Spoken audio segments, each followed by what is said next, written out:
Bonjour et bienvenue pour les Potinfo Weekly. J'espère que vous allez bien, je suis très heureux de vous retrouver comme chaque dimanche pour vous résumer en moins de 5 minutes l'essentiel de l'actualité de ces 7 derniers jours. Mais avant de commencer, vous êtes nombreux à regarder mes vidéos sans être abonnés à ma chaîne. N'hésitez pas à le faire, c'est très rapide, un clic seulement, et ça m'encourage vraiment à continuer de vous proposer des contenus comme notamment les Potinfo régulièrement sur la plateforme. Ce jeudi, des combats ont éclaté entre le Cambodge et la Thaïlande ayant pour risque de déclencher une guerre entre les deux États en cas d'aggravation. En effet, ces tensions sont nées d'une contestation des frontières les séparant, depuis l'indépendance du Cambodge. Le bilan est dramatique puisque ces événements ont provoqué la mort d'une vingtaine de personnes et d'une cinquantaine de blessés. Toujours dans l'actualité internationale de cette semaine, Emmanuel Macron a annoncé ce jeudi que la France reconnaîtra, comme l'ont déjà fait plus de 140 pays, l'État de Palestine en septembre, lors de l'Assemblée générale des Nations unies. Cette reconnaissance s'inscrit dans la volonté de favoriser une paix sans condition au Proche-Orient, où les tensions sont encore fortes entre le peuple palestinien et Israël. Il appelle à un cessez-le-feu, à une libération des otages et à la reconstruction de Gaza et à une aide humanitaire à ses habitants, qui, depuis le début des hostilités, sont victimes des attaques de masse d'Israël au point même de se faire tuer pour recevoir de l'aide humanitaire, vivent dans la misère, dans l'angoisse et la faim.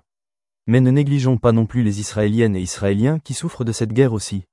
Je tiens d'ailleurs à ce que vous sachiez, pour éviter d'avoir des commentaires qui discrimineraient des individus, des peuples, des religions, que tous les Palestiniens ne sont pas tous adeptes au Hamas et que tous les Israéliens ne sont pas tous partisans du gouvernement Netanyahou. Donc évitons de généraliser et de rester précis sans mettre tout le monde dans le même lot. Je tiens d'ailleurs à ce que vous sachiez que les Potinfo ont pour unique but de vous informer sur les faits et non pas de les commenter. L'actualité politique de la semaine, c'est la décision polémique de Volodymyr Zelensky, le président de l'Ukraine, de promulguer une loi qui vise à supprimer l'indépendance des organismes anticorruption. Des manifestations ont eu lieu en cette fin de semaine pour protester face à cette décision partout dans le pays, alors en guerre contre la Russie suite à l'invasion du territoire ukrainien en février 2022.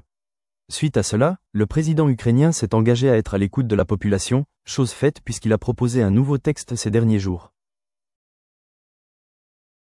Autre fait d'actualité marquant de cette semaine, la ministre de la Culture, Rachida Dati, a été renvoyée en procès pour corruption et trafic d'influence dans l'affaire Carlos Ghosn.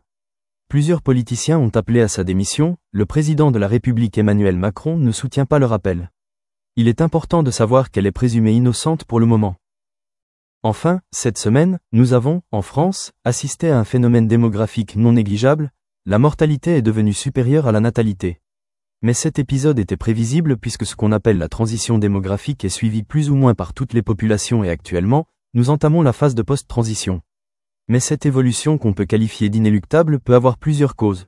Une meilleure éducation, des conditions de vie plus rudes pour le cas de la France avec des salaires qui ne suivent pas l'inflation. Et voilà pour les Potinfo Weekly. Je vous remercie de m'avoir suivi. N'hésitez pas à vous abonner à ma chaîne, à liker et à partager la vidéo. C'est très rapide et ça m'encourage grandement à vous proposer des contenus régulièrement sur la plateforme. Et on se dit à dimanche si on veut bien.